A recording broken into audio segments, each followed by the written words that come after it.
Hey, you, listen up. The NFL season is rolling right along, and DraftKings, as an official sports betting partner of the NFL, is bringing you all the action and all the best deals. Look me in the eye. If you somehow have not signed up for DraftKings yet, well, I got a great deal for you. Download the app.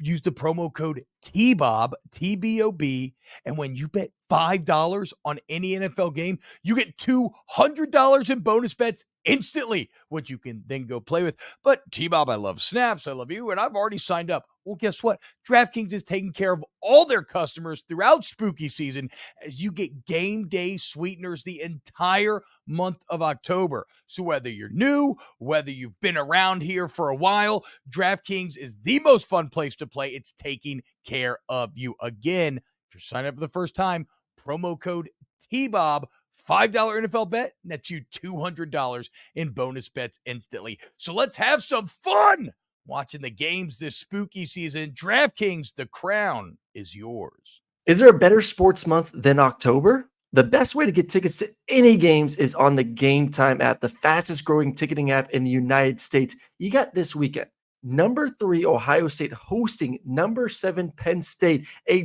Big Ten rivalry game. Both these teams want to prove to Michigan, we ain't scared. Well, first, you got to win this game. You want to be in Columbus, Ohio this weekend for this matchup. So get the Game Time app, get those tickets, get your butts in those seats because you ain't going to want to miss this one. Yeah, and look, maybe you want to watch Tennessee play host to the Tide, Auburn play host to Ole Miss. The bottom line is you can take the guesswork out of buying tickets with Game Time. So download the Game Time app, create an account, and redeem the code SNAPS for $20 off your first purchase. Terms apply. Again, create an account, enter code SNAPS, that's SNAPS, for $20 off. Download Game Time today. Last minute tickets, lowest price, guaranteed. Hey, what's up, everyone? Welcome in. This is Snaps, and it's that time of week when we sit down with our guy, Colin Wilson of the Action Network, host of the Big Bets on Campus podcast, and he's been giving you invaluable advice this entire football season. Once again, you see the background is green. The hot sauce bet hit. Everybody's living happy right now. Colin, what's up, man? How we feeling today? Well, sadly, no hot sauce bet this week, but it's good enough. You know, when you get that one home, it feels pretty good. You're riding high. You're happy. But, here in the Wilson house, my wife is, you hit the bet. Take me out to the spa. Get my nails done. It's time for us to get a new car, maybe. No, it's not. No. So, I mean, she's not wrong, though. You hit the bet. I mean, you know what I mean? Yeah. I mean, that's a lot more money that wasn't here a second ago. That's right. 3 hours ago when this thing kicked off.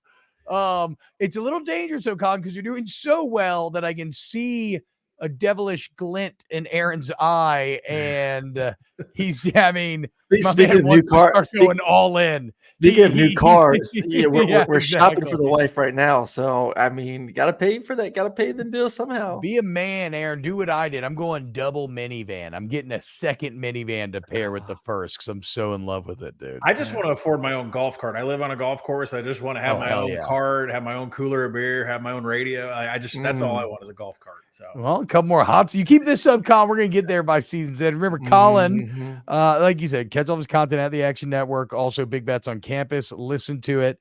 And never forget, he's a 2-time graduate of Arkansas and is a big, insane woo pig man right there, which, at least is going to get easier for Arkansas going forward.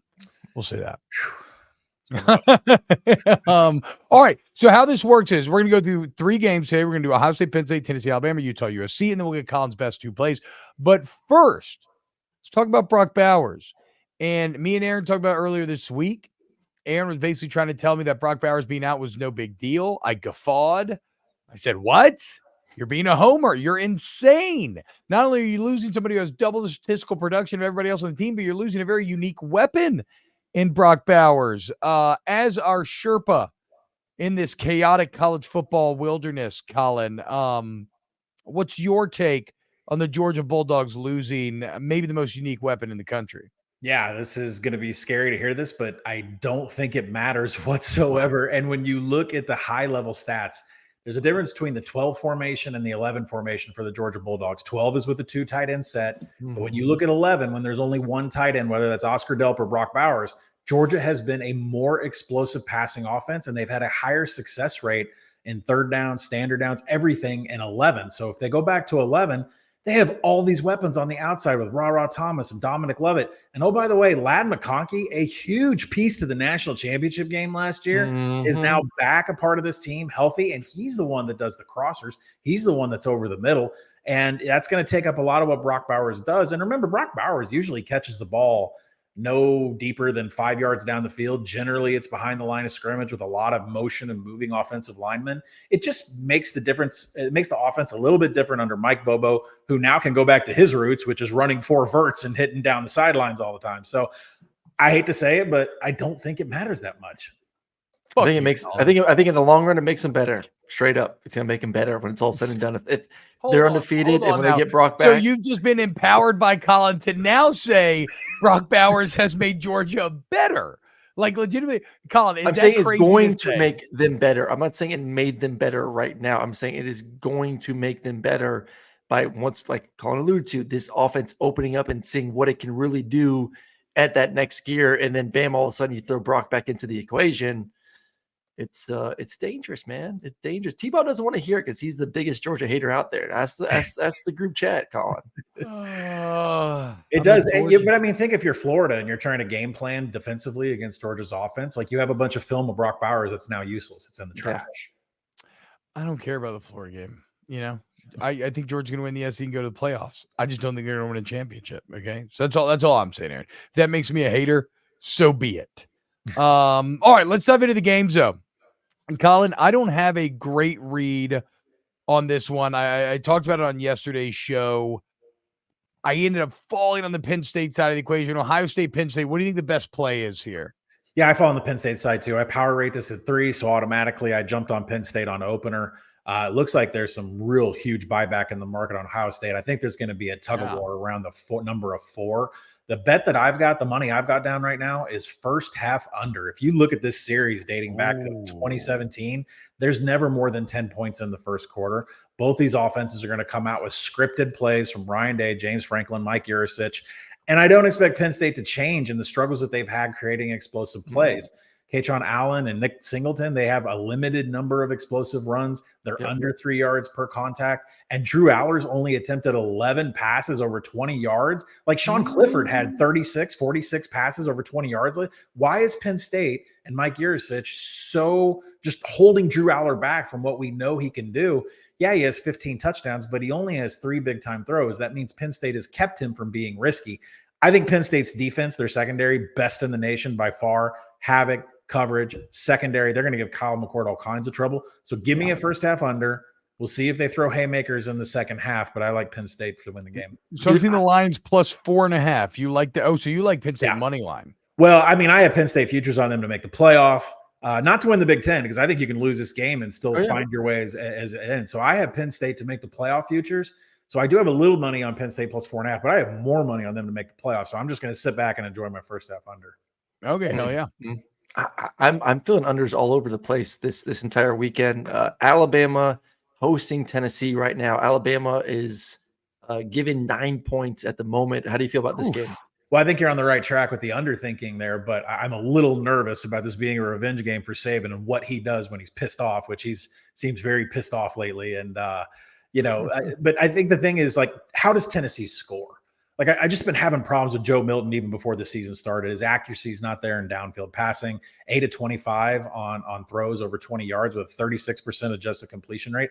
Oh, by the way, you're going up against the number 1 secondary per PFF's coverage ranks. So I just don't expect Tennessee to do anything except run Jalen Wright. And is that going to get you all the way down the field? You're 84th in quality drives. You're outside mid-range FBS and scoring and opportunities. Like, I don't know how this Tennessee offense gets points up on the board, and they flip it around. They say, well, Tennessee's defensive line is excellent. They're going to give Jalen Milroe all kinds of problems. Well, everyone's been giving Jalen Milroe all kinds of problems all year. I mean, he is the most pressured quarterback in all of college football. But guess what? Guess what people don't know? He has an NFL rating of 127 in pressured pockets. That's the second best ranking of all pressured quarterbacks in the nation. If anybody can handle this Tennessee defensive line coming straight at him, is Jalen Milroe. So Alabama does enough. It's a revenge spot. Don't expect anybody to be taking knees in the fourth quarter. I like Alabama all the way here at home. So there you go, Aaron. That's exactly what we were talking about yesterday, right? Was like, because the havoc created by that Tennessee defense couldn't overcome the Milroe effect, but seems like maybe no. So you're saying you like Alabama minus the 9 here? Oh yeah, swallow it all. Like I mean, Saban's going to try to pounce here. It's in my bones after what happened last year. And then under 49, would you play that or no? I would feel more comfortable with a Tennessee team total under, because that is where I have struggles trying to figure out how they get points at one point. True. Because if Alabama can blow them out, if they could throw a 50 burger up, don't you think they're going to do it? Yeah. I just don't see him scoring. I just don't know if they'll be able to, but we'll see. Yeah. Next on the list, we got USC playing host to Utah. Cam Rising still being described as day-to-day. I read some articles talking about a potential medical red shirt here. Caleb Williams coming off probably his worst college game, I would imagine statistically. What's the play in this one? Well, it's not backing Caleb Williams, I can tell you that. I mean, underneath his numbers, it's atrocious. He looks like a MAC level quarterback, and that is a strong statement against the Heisman Trophy winner. So is this why he's so low graded by PFF? Because he's not even in the top 10 if you just look at top 10 quarterback grades. So last year in his Heisman campaign, he had 32 big time throws and 11 turnover worthy plays, right? That's a really great ratio. He was deserving of the Heisman. This year, only 9 big time throws and 13 turnover worthy. He has way more turnover worthy plays. And plus, he hasn't had a big time throw since week 4 against Arizona State. Is he checked? Oh, he had 6 fumbles last year. He has 9 right now. Like, what is going on with him? Like, are we checked out? Are we? He just wants to own an NFL team. He just focused on partial ownership of an NFL team right now. That's where his mind is. I'm still not believing that's real, dude. I think that's a rumor that has spun out of control. But I don't know. I've taken under 46 in this game because I don't know how Utah scores either. Now, last week I took Utah minus 11 because I was told that Cam Rising is just a single phone call away from dominating the Pac-12. He's still not gotten that phone call, but they put Nate Johnson, the dual threat quarterback, behind him on the depth chart this week. That tells me that Utah is going to run relentlessly at this USC defense. They're going to have some success, but that leads me to an under. Yeah, under 56 is what it is right now. So, man, that's crazy about Caleb Williams. All right, now it is okay. So real quick to recap those, Colin really loves the first half under in Ohio State, Penn State. And if you want to play Penn State plus 4.5, a tacit approval to do so. He loves Alabama minus the 9, playing host to the Volunteers. I love a bold feeling play. Makes you feel like you're going to be right for sure. And then the under 56 in Utah and USC. Colin, best 2 plays of the weekend. What are we looking at? Well, last week I dipped down to the G5 and gave everyone a North Texas, like no sweat, easy victory there. So let's do it again. I'm going to do Memphis over UAB. The Blazers are just horrific in every single category. They've been very lucky. I mean, they have like 17 turnovers, but they've also gained 12 turnovers. Like, it's the most chaotic football you could ever watch. But they're 122nd in havoc allowed. Memphis defense is going to be all over them, and they're going to. Don't tell me this. I'm on the call for that game. Okay. Oh no! So Aaron will not have a pick. Aaron, I will be listening to that game. I want to hear. UAB cannot handle the havoc from Memphis. Yeah, I just hear that one. I'll put it in there. I'll put it in there. Southern Miss couldn't handle the havoc of USA last night. Aaron was on that call as well. Or Conference USA action is tough on Tuesdays. We'll also do another one. We'll do ULM plus 17 against Georgia Southern. This really comes down to the fact ULM runs the ball a lot. Georgia Southern's dead last in broken tackles allowed. They can't wrap up on anybody. But let's come back up to the Power 5 level and talk about Avery Johnson at Kansas State.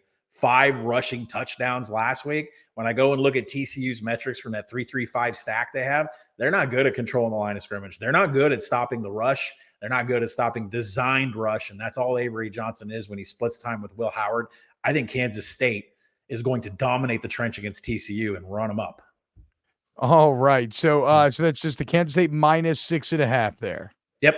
Is what I'm seeing. Okay, so the best plays of the weekend: Memphis minus 6.5 at UAB, Kansas State minus 6.5 playing host to TCU, and then for the real degenerates out there, a little ULM plus 17 against Georgia Southern. Where even is that? Where's that game being played? Even Oh, I believe we're at Georgia Southern this week. Let me look. Okay, hell yeah.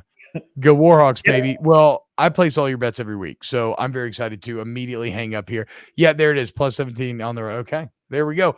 Colin Wilson, Big Bets on Campus podcast. Go check it out. It does work for the Action Network. God, why do I always screw up your Twitter, Colin? Because it's got an underscore in it, you know? Yeah, Colin yeah. 1. Yeah. That's what it is. @_Colin1 with 2 L's. Go follow him. We love having you on, Colin. We cannot thank you enough. And I'm going to be fascinated to see if that Alabama call's right and if Brock Bowers is if Georgia indeed gets better after losing Brock Bowers. We'll see. Thank you so much, Colin. Thank you, guys. Appreciate Colin. All right, we'll be back with more snaps over the weekend. Please like, subscribe, all the stuff we always ask you to do to please the algorithmic gods that rule our lives, and we will see you next time on Snaps.